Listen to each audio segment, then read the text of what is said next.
Você já parou para pensar no que são as funções exponenciais?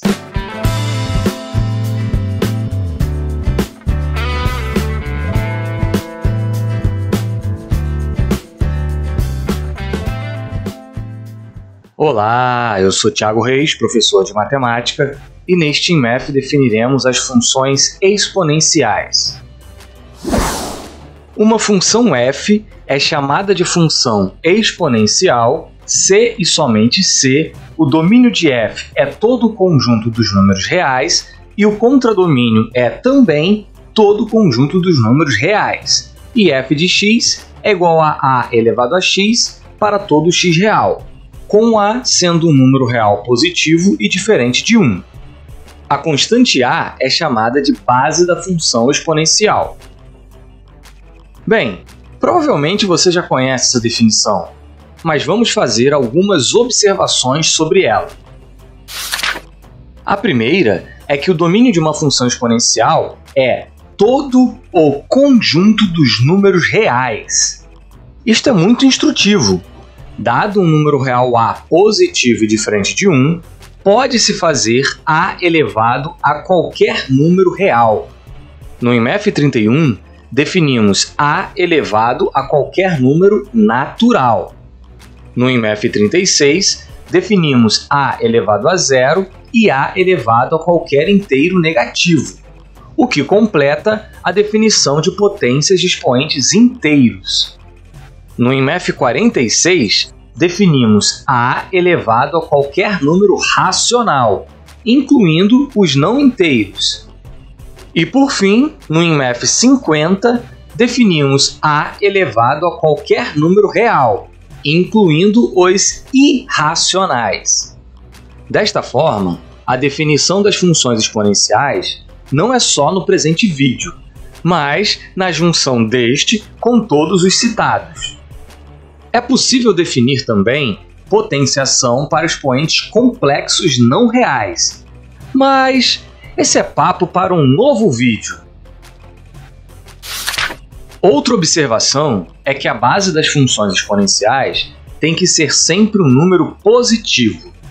Esta restrição é herdada da definição de potências de expoentes racionais.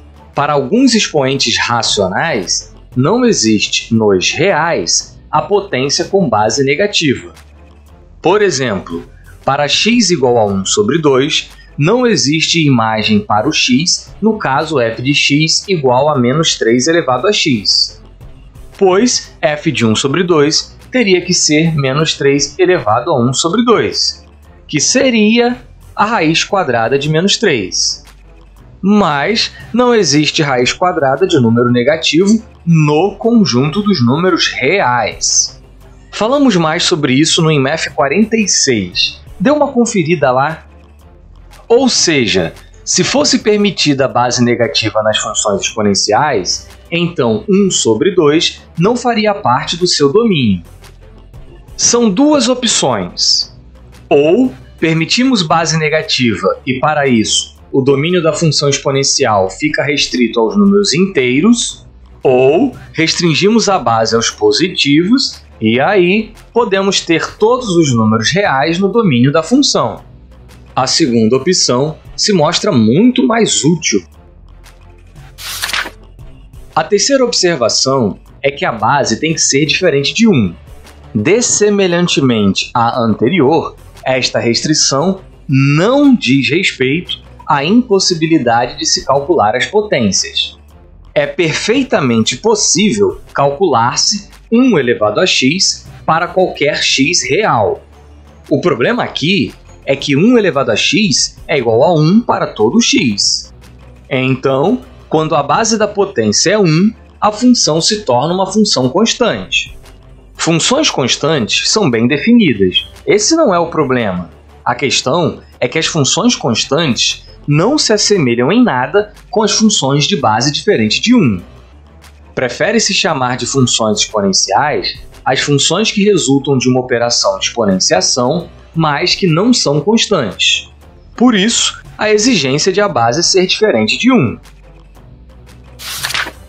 Mas uma observação que pode ser feita é que a expressão aritmética que define as funções exponenciais se assemelha à que define as funções potências.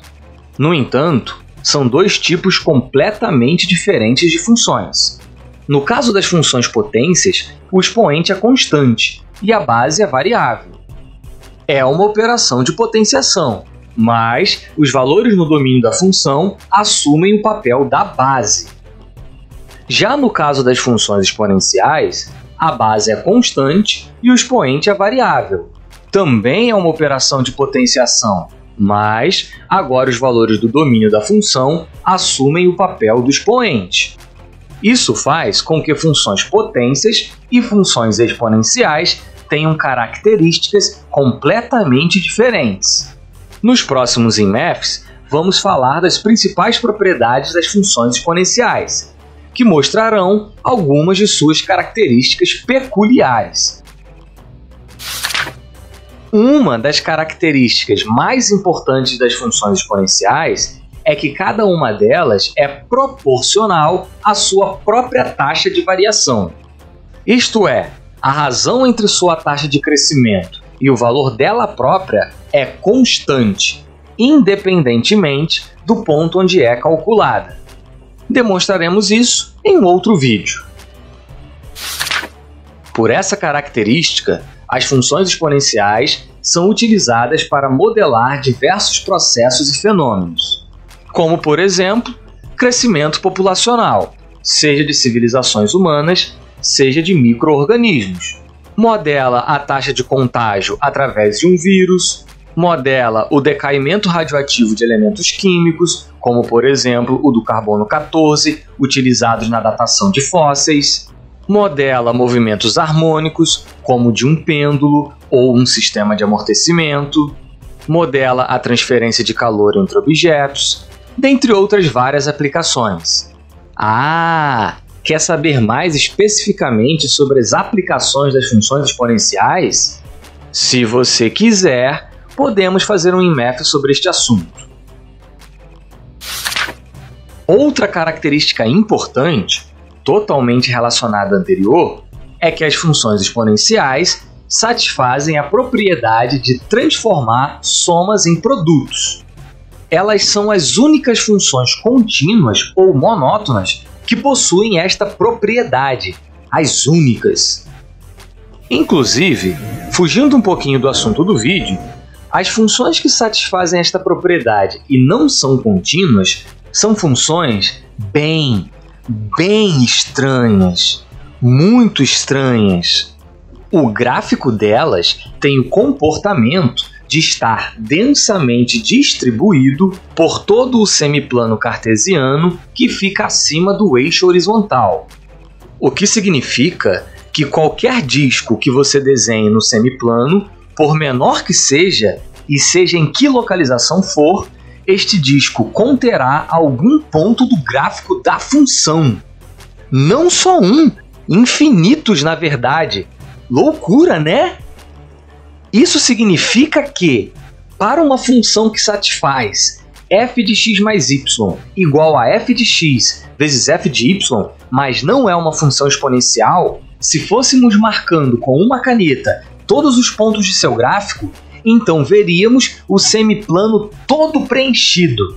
Não que o semiplano esteja realmente todo preenchido, mas, pelo fato dos pontos do gráfico estarem distribuídos de forma densa, temos a ilusão de ótica de ver tudo preenchido.